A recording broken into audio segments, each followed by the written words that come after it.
natin ngayon is all about bean cages.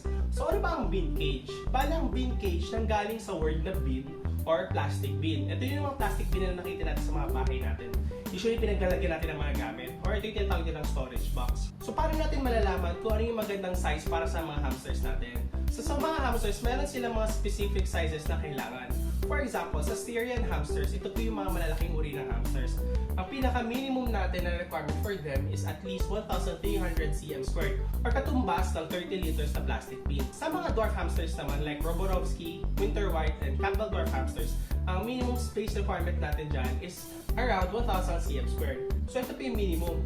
So mas advice natin na mag-provide tayo ng mas malaki pa dun sa minimum. Sa ibang bansa po, ang pinapractice po nila is nasa around 3,000 cm squared. Pero dito sa Philippines, yan po muna yung magiging standard natin. Then eventually, tataas po tayo ng tataas hanggang sa makasabay tayo sa standards ng international. Take note na for every hamster po yung minimum requirement natin. For example, meron tayong dalawang dwarf hamsters. So pag dalawa po yung dwarf hamsters natin, since ang minimum natin is 1,000 cm squared, kailangan natin mag-provide ng 2,000 cm squared na cage bin or ito po yung tumbas ng 40 liters or 50 liters na mga bin cages. Sa mga Syrian hamsters naman po, pinaka-minimum yung 1,300 pero hindi po natin pwedeng pagsamahin with other Syrians dun sa cage kaya yun lang po yung minimum natin. Ano po yung mga mahalagang parts ng bin cage? So, pag gumagawa po tayo ng bin cage, kailangan po natin ng magandang ventilation. So, ito po yung pinaka-importante sa lahat, yung ventilation. Isa pong advantages ng mga bin cages is madali silang i-modify or i-customize. Meron po akong ginawang video about bin cages, kung paano sila gawin. So, check nyo lang po dito sa channel ko, DIY bin cage tutorial. So, doon po tuturuan ko po kayo paano gumawa ng sarili yung bin cage. Sa mga nagtatanong, paano ko po ba malalaman kung maganda yung plastic bin na nabili ko? So una, kailangan natin i-consider is yung floor space. Meaning, yung area sa loob. So kung may mapapansin nyo, meron tayong mga plastic bin na pataas yung orientation tulad nito. So ano po ba yung difference nila? So ito kasi, nasa 155 liters ito. At yung nasa taas naman, nasa 58 liters. Ano po ba yung mga advantages niyan? So ang advantage yung nasa taas, 58 liters, mababa siya, maganda siya for mga dwarf hamsters. Since mababa siya, mas malapad yung floor space na pwede nilang takbuhan.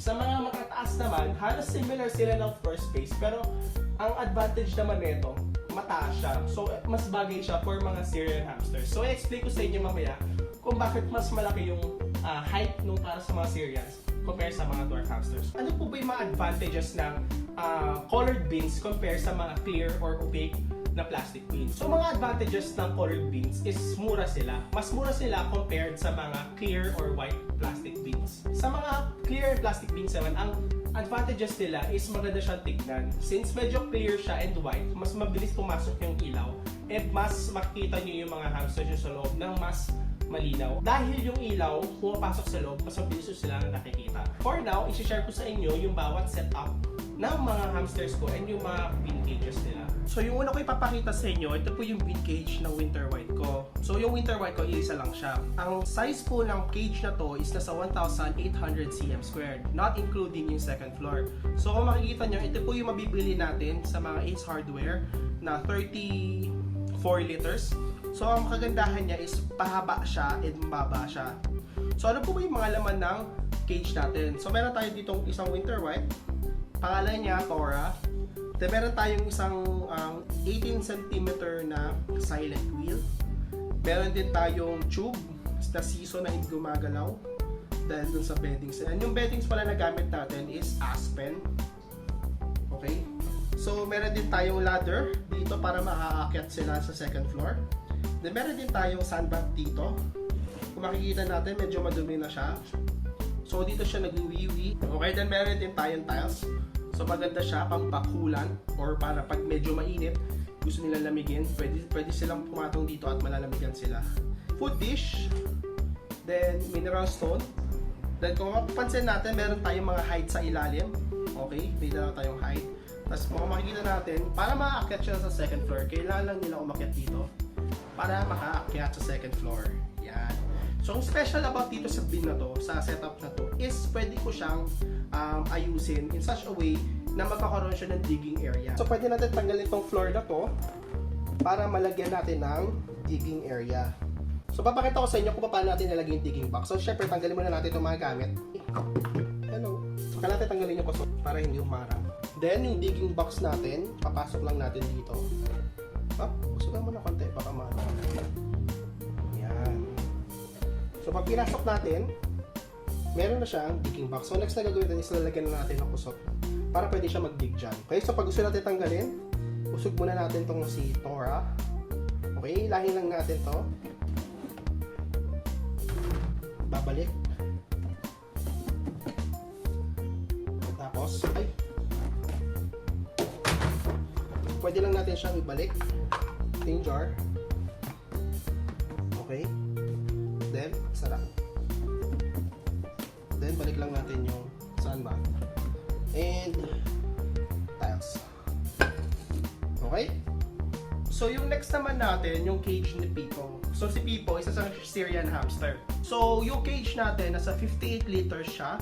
Meron siyang floor space na 2,500 cm squared. So, mabibili natin to sa Ace Hardware.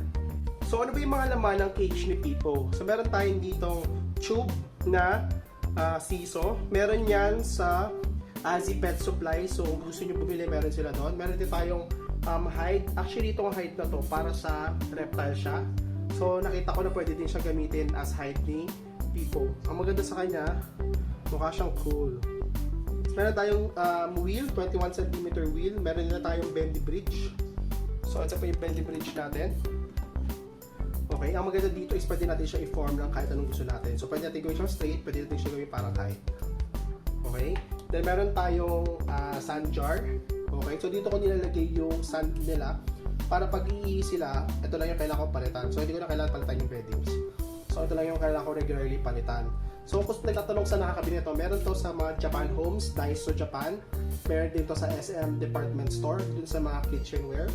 Or sa mga iba pang mga department store na nagbebenta ng kitchenware stuff. So, ito siya. Kung mapapansin nyo, sobrang basic lang siya. Tapos food dish. So, next naman, yung cage naman ni Mochi. So, mapapansin nyo, medyo kakaiba siya compared dun kay Pipo. So, ito kasi, tinry kong pare-parehas yung color ng mga toys nila. So, ang team nito is yellow and blue. So, dito naman, mga toys niya, tulad kay Pipo, meron din siyang siso na tube. Meron din siyang dalawang height, isang duck, and isang height na pang Syrian. So, kung nyo mapansin nyo, yung height natin per Syrian, medyo malaki siya compared sa regular height. So, saan ba natin ito mabibili? Mabibili natin ito sa Pet Lover Center, dito sa may Robinson's EDSA, Robinson's Galleria. So, maganda siya for mga Syrian kasi malaki siya for them. Then, meron din tayong mga hamster tubes, 21 cm wheel. Then, meron din tayong potty area niya. So, dito siya umiihi. So, tulad nung kay Pipo kanina, ito, pabilog yung itsura niya. Iba lang yung design. Para lang mag-tear na dun sa design ng cage niya. So, kulang pa dito ng bendy bridge. Hindi ko pa siya nagagawa. Pero soon, dadagdagan ko rin siya ng bendy bridge. Yan. So, next naman natin, yung cage ng mga Campbell Dwarf Hamsters ko. So, ngayon, 58 liters din itong gamit ko. Meron tayong tatlong Campbell Dwarf Hamsters na sa loob ng dito. So, ano ba yung mga laman ng cage na ito? So, kung mapapansin nyo, meron siyang second floor. Okay? So, tinry ko i-maximize yung space by adding second floor. So, dito ko nilalagay yung mga ibang gamit tulad ng sandbath and yung pagkakainan nila para hindi sayang sa space sa baba. Tapos, nilagyan din natin siya ng ladder dito para pwede silang umakyat. At the same time, dun kanina sa Winter White, meron din tayong akyatan sa gilid. So, kung makikita nyo, meron tayong dalawang wheel sa cage na to. 18 cm wheel din to. Tapos, meron tayong mga toys like itong barrel na may butas and log na may butas. So, yan. So, minsan, kapag paggabi, lagi sila naglalaro dito, lalo itong mga wheels na to, very active sila. Yan. So, ito yung nila. So, dito sila sa sandbath. Yung second floor natin, meron tayong wooden fence. So, lahat to ay DIY lang. Second floor, gamit natin Sintra board. Tapos, nilagyan ko siya ng laminate para magmukha siyang wood. Then, sa gilid natin, may makikita yung packet ng second floor natin. So, next naman natin is yung sa Roborovski natin. So, dalawa sila nakatira dito. Okay? Then, tulad nung kanina sa Campbell Dwarf Hamster, similar siya na may second floor. Ang pinagkaiba lang nito is iba yung design ng second floor niya. So, nilagyan ko siya ng extension dito sa taas para dito ko ilalagay yung food dish nila. Then, sandbath dito. sandbat nila, natatanggal din. So ayan, meron din silang hamster tube na medyo mas maliit. So ito yung mga alaga kong hamsters, is Roborovski dwarf hamster. Diba? So pag gusto niyo ma-tame ng ganito, kailangan nyo talaga silang laruin araw-araw and i-tame para hindi na sila maging ganyan ka-active. Pansin nyo, hindi na siya tumatakbo. Diba? Tara! So, baba.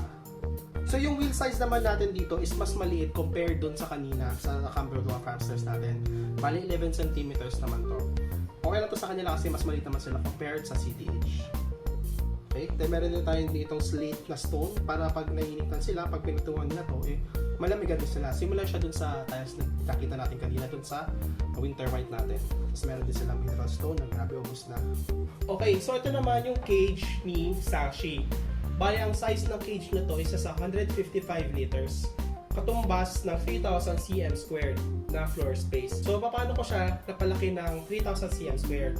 So, hindi ko kinuha sa base yung floor space. Kung hindi, ginawa ko siya ng main floor sa gitna. Since tapered yung size ng bin cage natin, mas malawak yung space kapag mas mataas tayo. So, ginawa ko dito, gumawa ako ng pang main floor niya gamit yung Sintra board. Okay? So, meron tayong digging area sa ilalim. So, ginamit ko siya as digging area niya para hindi sayang. So, i-explore pa natin yung cage ni Sashi. So, since ganito kalaki yung bin cage natin, hindi magiging practical kung sa taas lang yung door natin. So, ang ginawa ko dito is nilagyan ko siya ng door sa harap, yung acrylic niya, para hindi ako mahirapan na kunin siya from the front. So, ayan siya. Okay? So, nabubuksan natin yung harap natin para mabilis natin makuha si Sashi. So, silipin natin yung laman ng cage natin. So, meron tayong litter box or litter jar na nakalagay sa pinakataas na floor natin. Then, dito din yung food dish natin. Sashi, wag kang umalis. Halika. Model ka na lang. Okay? So, nandito yung food dish natin. Tapos, meron din tayong tube para pwede siyang umakyat dyan. At the same time, meron din siyang tube sa gilid. So, meron siyang papasok dyan para pwede siyang pumasok sa at lumabas doon sa ilalim. Actually, dito na lang. Ayan siya. So, connected siya.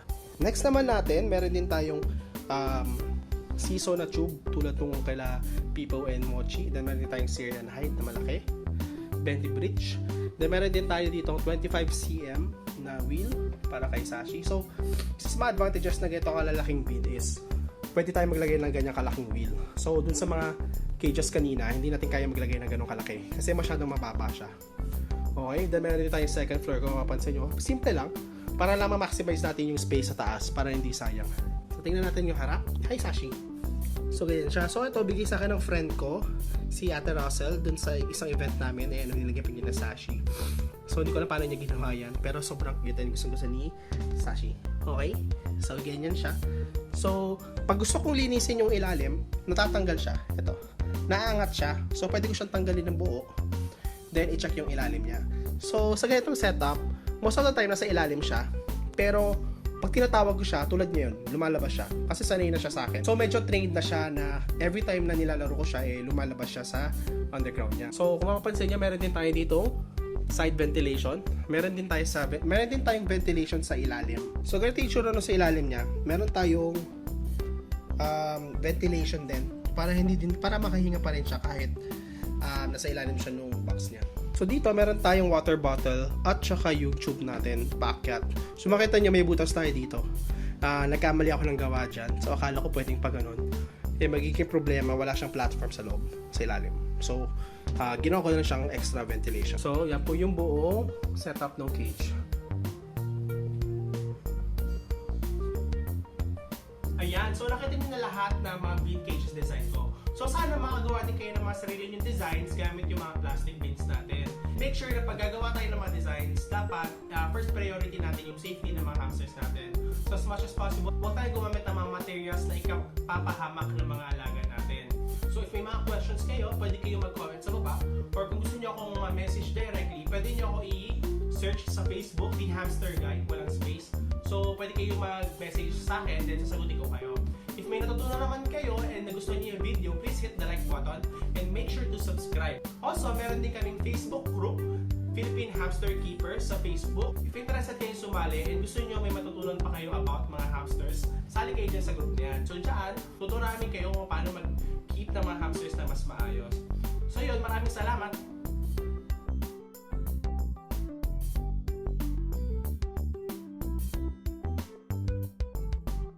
Sashi! Sashi! Hello! Ka? Here we go. Dali mo tawagin ah.